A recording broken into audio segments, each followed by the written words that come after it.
What if Friedrich Nietzsche had a smartphone? What if instead of the Swiss Alps, he woke up in a tiny urban loft with Wi-Fi and an espresso machine? Would the philosopher of willpower, solitude, and eternal recurrence trade his walks for an electric treadmill? In this imagined yet insightful journey, we explore what Nietzsche's morning routine might look like if he lived today, merging his timeless wisdom with modern life. Before the noise, before the inbox pings and the algorithmic flood, he awakens, not to check his phone, but to face the abyss.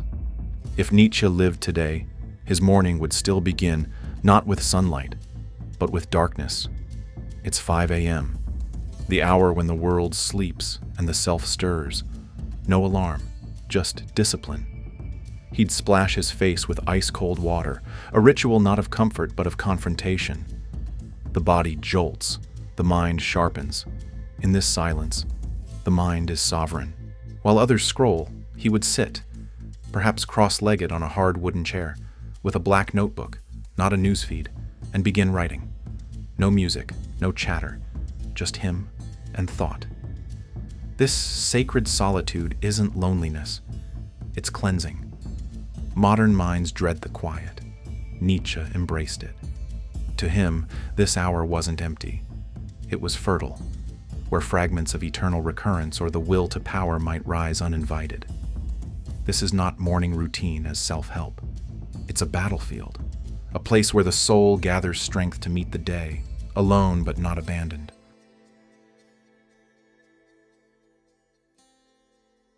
If Nietzsche lived today, he wouldn't start his morning by doom scrolling or checking emails. His mind, sharp like a surgeon's scalpel, demanded stillness, not stimulation. After his icy ritual, he'd enter what modern thinkers call deep work. But for Nietzsche, this wasn't a productivity hack. It was sacred labor, the kind of work that asks everything of you. He'd sit at a simple desk, the kind with no drawers and no distractions, no tabs open, no phone in sight. Just paper, pen, and a mind at war with itself. From 6 a.m. to 11 a.m., the philosopher would dive into pure thought, crafting aphorisms like forged steel, short, brutal truths. This silence wasn't emptiness. It was resistance, a revolt against the tyranny of noise. In today's world, where attention is currency, Nietzsche's rejection of constant connectivity would be radical. He wouldn't just log off. He'd declare it an act of liberation. The modern mind is fragmented. Nietzsche's was forged whole. That wholeness, it begins in digital silence.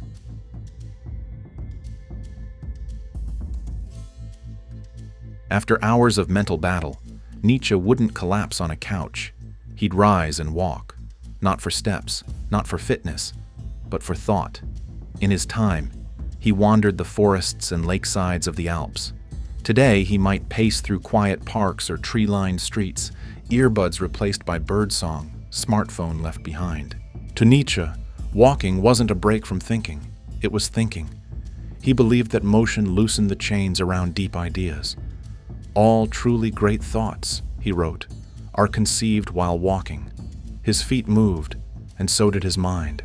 With a notebook always in hand, he'd catch insights as they struck like lightning. Aphorisms sharp enough to cut through illusion. The rhythm of his steps mirrored the rhythm of his thoughts, deliberate, untamed, urgent. In a world that glorifies hustle, Nietzsche's walk would be a rebellion. No destination, no rush, just movement as meditation, a philosopher striding through noise, carving clarity with every step. A reminder, genius doesn't always sit still. Sometimes it walks.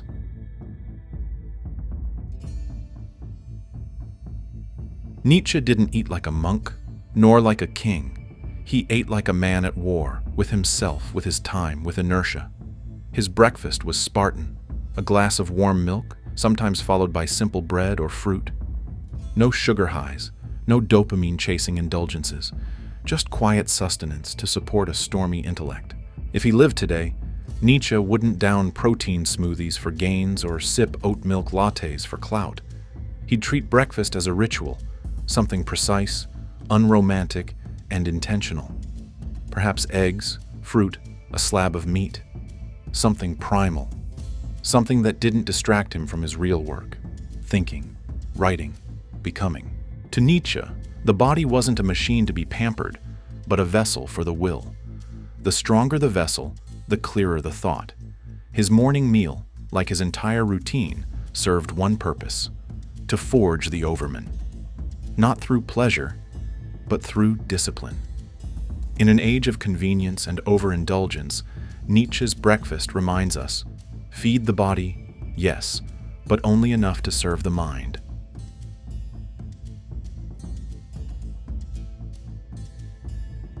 Nietzsche never trusted memory, not because he had a poor one, but because he knew the mind was a battlefield, chaotic, ever-shifting, prone to forgetting what mattered most.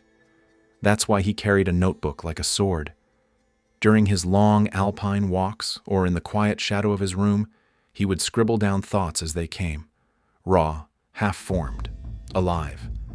A thought comes when it wants, not when I want, he wrote. So he made himself ready.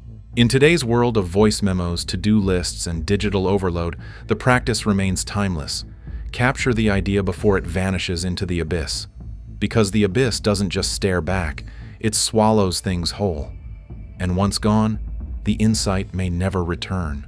Nietzsche's fragments, those lightning bolts jotted mid-stride, eventually formed the skeletons of his greatest works.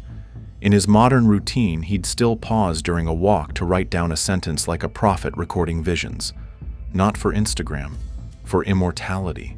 He reminds us, your best ideas arrive unannounced. Be ready.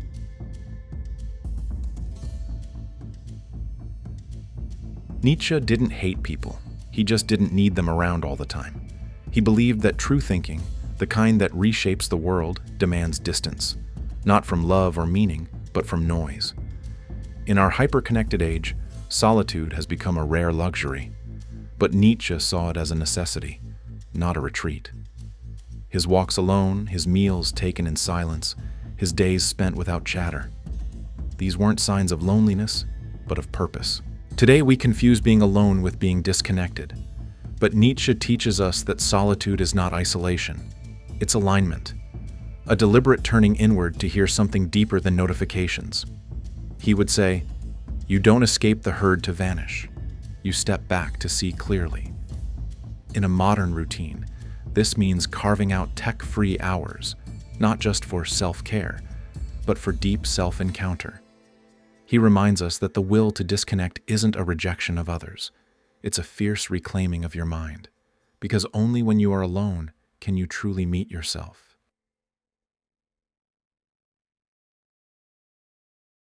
For Nietzsche, the day wasn't split into work and rest, but into rhythms, deep focus, then deep release.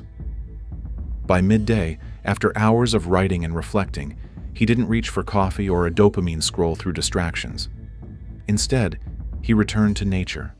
A second, longer walk, often through alpine paths or beside quiet lakes, wasn't leisure. It was part 2 of thinking.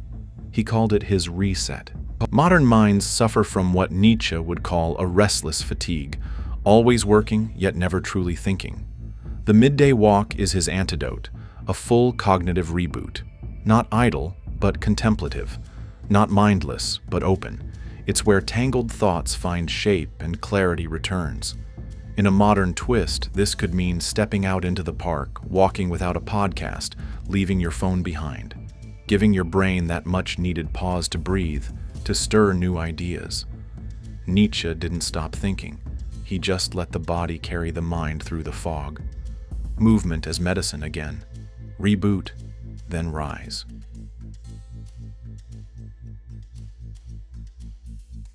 Nietzsche's concept of eternal recurrence challenges us to live each moment as if we would relive it forever. But how would that apply to your alarm clock or your Tuesday morning commute? If every day repeated endlessly, how would you shape it? For Nietzsche, this wasn't abstract philosophy.